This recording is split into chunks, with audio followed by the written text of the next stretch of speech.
Our next speaker is someone who could tell you firsthand about geoengineering. Her name is Kristen Meghan, and it's taken her a lot of guts to come here and speak what she has to say, so give her a big hand. This presentation has been brought to you by Gigi Bowman for State Senate and Oath Keepers. All right, first off, I just want to, I know everyone else has said it, but I really appreciate everybody that has come out here today. It's not just showing up and supporting an event, it's actually listening to those of us who are here to share a message. So, as it was presented to you, I'm here to speak to you about geoengineering. First thing I want to ask you is, who doesn't believe it exists? Anybody here on the fence? Okay. Well, hopefully when you leave here today, you don't just believe it, you share the information that I'm going to share with you, and you get more people on board to stop this unethical crime. I want to show you a video clip because the first thing people ask me about geoengineering is, who are these people? Who are the people that are, kind of pushing the button to get this thing going? One of them, his name is David Keith. And David Keith has been low in the radar for a while, but he has written a book about climate engineering that has basically done more for the truth movement of this than anything. Because he is the frontline person that is the #1 advocate for geoengineering. And I want to show you a clip. It's about 6 minutes, so just bear with me. You ever look at those planes up there? They have contrails on them. Maybe all those planes are the contrails. Maybe they're actually spraying chemicals into the atmosphere right now, and Uncle Sam isn't telling us. Seems extremely unlikely. That the United States is not telling something to its citizens? That seems extremely likely to me. Read the newspaper. And, of course, there are a lot of problems with what they're proposing. It turns out plants need sunlight. Yes.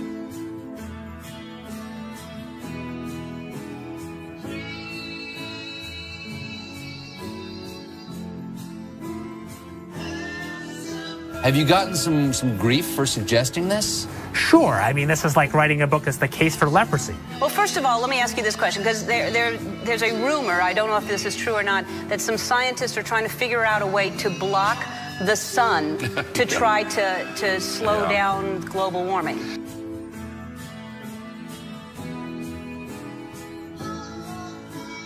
Could an individual start this? In practice, only a country, a big country. What about a man in like a hollowed out volcano with henchmen who occasionally shakes his fist at the sky and says, "They said I was a fool at Harvard. Who's the fool now?"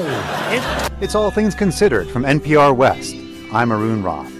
If scientists get the calculations wrong, it could be catastrophic for life on Earth. Or what if the technology got into the wrong hands? Couldn't someone shoot poison into the atmosphere? So people are terrified about talking about this because they're scared that it will prevent us cutting emissions. Right, and also that it's sulfuric acid. It is. You're bearing the lead. Is there any possible way this could come back to bite us in the ass? You put another kind of pollution, sulfur dioxide, up to orbit, cover the atmosphere. The sky won't be really blue in the way it is now anymore. Blanketing the earth in sulfuric acid, because I'm all for it. This is the all-chocolate dinner. I still get to have my CO2, and I just need to spray sulfuric acid. Right. All over the earth. Right.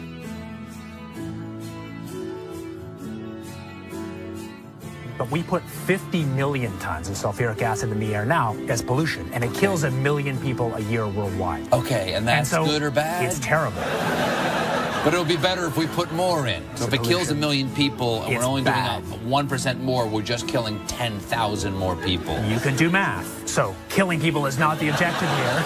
Killing people, not the objective. I just wanted to be clear. Because some very mainstream scientists are saying that the climate change situation is so bad that saving life as we know it might require something radical, like shooting chemicals into the stratosphere to reflect sunlight.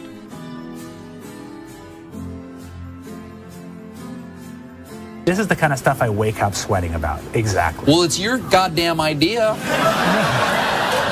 No, it actually turns out to be an old idea. This was known since President Johnson, and the scientific community mostly decided not to talk about it. What happens to the sulfuric acid after it's sprayed? Does it just stay up there? No, it rains down. Okay. But as I said, it rains down. Okay. It's a tiny addition. Okay. And you'd put, say, 20,000 tons of sulfuric acid into the stratosphere every year, and each year you have to put a little more, and this doesn't, in the long run, mean that you can forget about cutting emissions. We will need to rein in emissions. We'll get to it eventually, yeah. But it does. But in the meantime, we're shrouding the Earth in sulfuric acid. So it is that you could actually spray sulfuric acid in the stratosphere 20 kilometers over our head and use that to stop the planet warming up in a kind of ugly tech fix. You could spray something into the atmosphere to change. Spray pollution into the atmosphere to stop it warming. So in the end, pollution saved them all. We owe pollution. We owe acid rain an apology, is what you're saying. It would be a totally imperfect technical fix. Okay. It would have risks. It wouldn't get us out of the long-run need to stop polluting, but it might actually save people and be useful. The sky won't be really blue in the way it is now anymore. The chemtrails are being used in conjunction with HAARP. By spraying metal oxides into the air above enemy skies, then directing ELF waves from HAARP to heat those metal oxides, the temperature of the sky is raised to more than 100 degrees Fahrenheit, preventing the accumulation of water vapor that would otherwise form clouds and produce rainfall. So I wanted you to see that video because I wanted you to have a face for somebody who's actually out there violating the ethics of their job to promote geoengineering. I'm going to talk about geoengineering, but I want to share a story with you. Every time I'm asked to speak, I public speak for a living. I'll go into that, but I don't get nervous to speak to you. What I get nervous about is not getting emotional telling you my story. Because in 2002, shortly after 9/11, like a lot of military veterans, I raised my right hand and I took an oath to the Constitution to hopefully do something meaningful with my life. 19 years old, unsure what I wanted to do. So I enlisted in the U.S. Air Force. My job in the U.S. Air Force was working in bioenvironmental engineering. So what bioenvironmental engineering is in the Air Force is equivalent to that of the OSHA and the EPA, if you're familiar with that. So we were an embedded liaison to make sure that we were tracking all of the aspects and impacts of the military, meaning what is the military doing and how is it impacting the environment, because we were accountable for that. Being government, we did not get any special treatment. We just couldn't be fined being another federal agency. EPA can, but not OSHA. So from the health side, it was knowing what you do in the Air Force. What does your job entail that is hazardous to your health? And I'm going to give you an example. Let's say that you were an aircraft painter. You were a mechanic. My job would go out to make sure I knew everything that you did, what you were exposed to, and how to mitigate and engineer out those hazards. Because we needed to, one, it's your legal right to be working in a safe and healthful work environment. So throughout 9 years, I worked as an industrial hygienist and an environmental specialist. There's two bases I was at that are called air logistics centers. What does that mean? It's not like a fighter wing, it's not really fun and amazing. What they did is they took aircraft that around every 10 to 15 years, they were required to be dismantled down to the last screw. So that meant every single industrial process you can think about, checking the metal integrity, making sure everything's good to go, or sometimes overhauling equipment. Part of my job in tracking the health hazards was to look at any time someone wanted to buy a chemical, any type of chemical. It was ordered through a system, and in that system, I had to go in there and say, the country we're in, we're not allowed to use this. We need to substitute it out with something a little less hazardous, while also maintaining the integrity for a technical order, meaning for that process, it says you must use xylene or toluene to do this process. Well, I have to kind of fast forward. I want to say around 2006, I started kind of opening my eyes to how the military wasn't really what I thought it was. And people approached me knowing what I did for a living and said, have you ever heard of chemtrails? Well, I hadn't. And that sparked my interest. So I went online and I looked at chemtrails. I saw a lot of, debunking, a lot of sites that were just kind of calling it a conspiracy theory. And I thought, well, geez, this is what I do for a living. Preventive health, making sure that people are not getting sick, especially in the workplace, and by things that we're doing that can affect, human health in the environment. To summarize it, in an attempt to debunk this conspiracy theory as I thought it was, I didn't debunk it. It literally changed my life. Like I said, this is hard for me because it's not easy standing here and telling my story. One day I was going through that computer system, which if you want to look it up, it's called an Air Force Form 3952. It is the approval of hazardous materials. I was finding tons and tons of large quantities of aluminum, barium, strontium in the forms of oxides and sulfates. And of course I knew that there's industrial processes you may not have heard of, but it's bead blasting, pneumatic sanding, shot peening. There is certain medias that's similar to that is used. However, I had already accounted for that.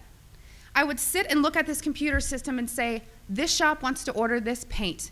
I'm going to tie it to a task. We had to know what was being used, why it was being used, tracking it cradle to grave on how we were going to dispose of it to be compliant with OSHA and the EPA. One of the legal requirements in approving these is looking at what used to be called a material safety data sheet. On that sheet, it's going to list the manufacturer. It's going to list some maybe acquired personal protective equipment that needs to be used or some ways to mitigate the exposures. These electronic MSDSs did not have a manufacturer name. They were very vague. They almost looked to me like somebody had made it and scanned it into the system. So I asked the question, what is this being used for? I never got an answer, so I didn't approve it. And it sat there. And then the heat came down. Why aren't you? Are you behind on your 3952s? Only a select few of us did that. So I started asking questions. And at that point, my demonization began. You know, I made my rank. I was decorated. I was a non-commissioned officer of the quarter. I won lots of awards. I had no reason for anyone to attempt to demonize me. So then I get moved over to the other Air Logistics Center. There's only 2 in the Air Force, which is in Warner Robins, Georgia. This kind of carried with me. And I thought, you know what? Should I revisit this? Is it worth it? Did I hit something? Maybe it's need to know. I started finding the same things at Robins Air Force Base. I was now doing some more investigation work. Part of what I did was to use a high volume air sampler to air sample up to, I'd say, a football field in about 10 minutes. I also conducted soil sampling because I thought, you know, if this is real and they are spraying this, it's going to get to the ground. So I conducted air sampling, I conducted soil sampling, and I was getting high levels of these contaminants. When I started asking the question again under a new commander, I never in my life thought I would have somebody look me in the face and tell me, I am questioning you. Is there something wrong with you? You've been looking really depressed lately. You know I can put you under a mental evaluation for up to 120 days. Who would take care of your daughter? Because I was divorced at the time. As soon as I heard that, I knew. It validated everything I ever thought. And I thought, I've spent 9 years of my life trying to protect human health, and here we are violating law after law after law. Just sitting here, instead of protecting the people, we are poisoning the people. And I've never got up so much courage from that fear of being thrown in a cage, because when you're in the military, folks, you're a number. You are a number, and every aspect of your life is controlled. I was so lucky that my enlistment was coming up and I was supposed to re-enlist. I ran and did not look back, and I have been blowing the whistle and shouting ever since. And I left October 27th, 2010.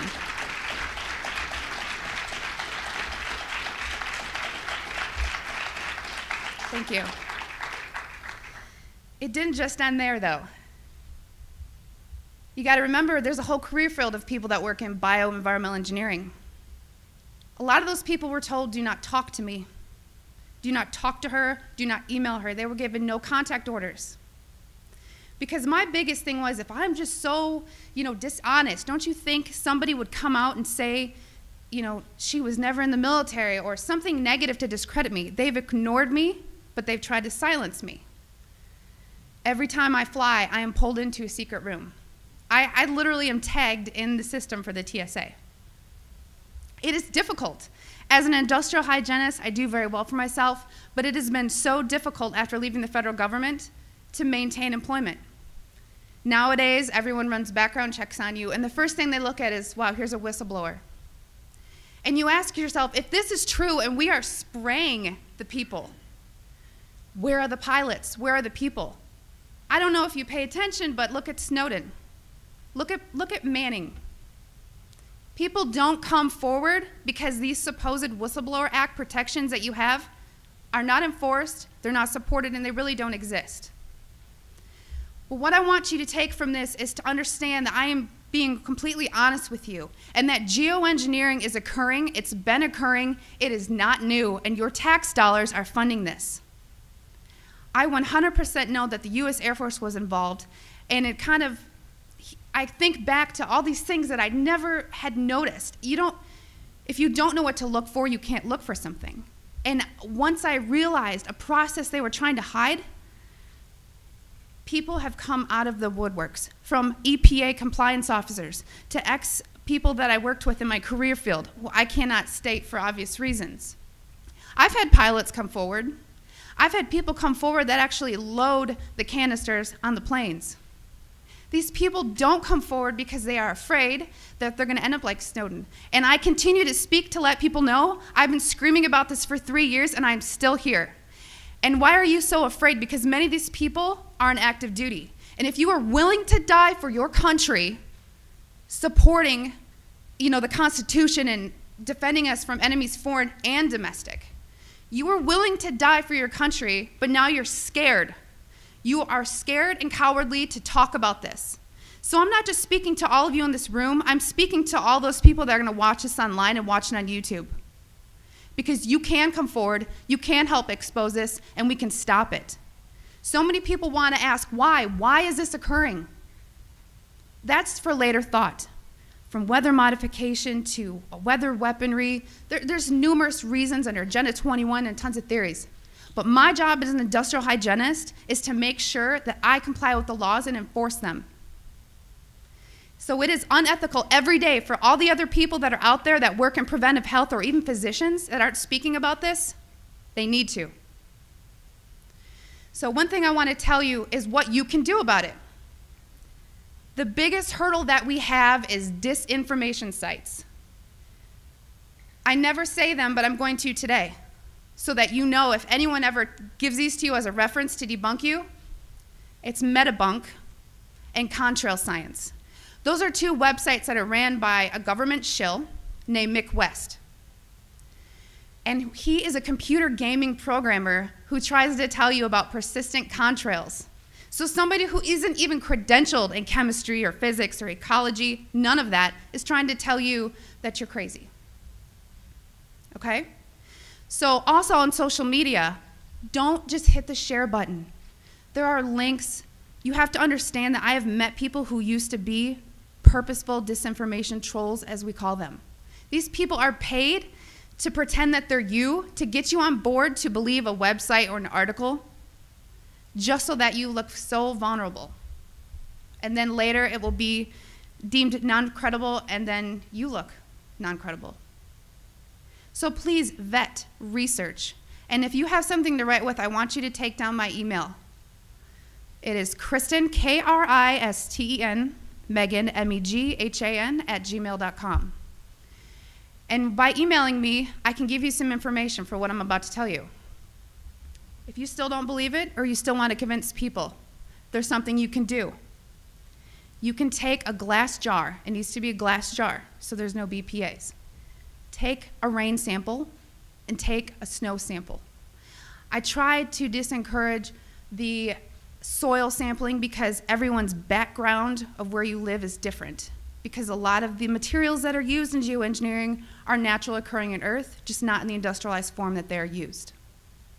So if you take these rain samples and you take the snow samples, email me, because I cannot publicly tell you where to send them, because we've actually been blackballed by labs who refuse to run our samples. And a problem that is occurring is people are sending in rain samples to labs that don't realize how low the limit of detection needs to be, because these are nanoparticulates. They are very small. So if you email me, I can tell you where to send in your samples, and it's only around $50. That may be tough on some people, but it's way cheaper than maybe what you assumed. So I just want everyone to know and understand that of all things, of all the freedoms that we are losing, geoengineering is the #1 issue that we are facing. Because you can have guns and money and you can have everything. If you don't have food and water and you are dying of respiratory or neurological illnesses, what does it matter? So you've heard about vaccines, and you'll hear, about smart meters, and you'll hear about other issues like fracking. These are all systemic effects. We are getting overexposed to toxins. People will tell you fluoride's in the water, but it's not a lot. It is a lot, because you're getting it everywhere in your food, water that you drink. Everything is washed with that water. And you're getting your vaccines. All this, it's a coupled systemic effect, and our bodies cannot metabolize these toxins. So I just want to thank you for taking the time to listen to my story, and I will continue to shout from the rooftops. I don't care how many jobs I lose. I don't care how many friends or family I lose, because I took an oath. And in 9 years, I was not able to honor that oath, but I am today.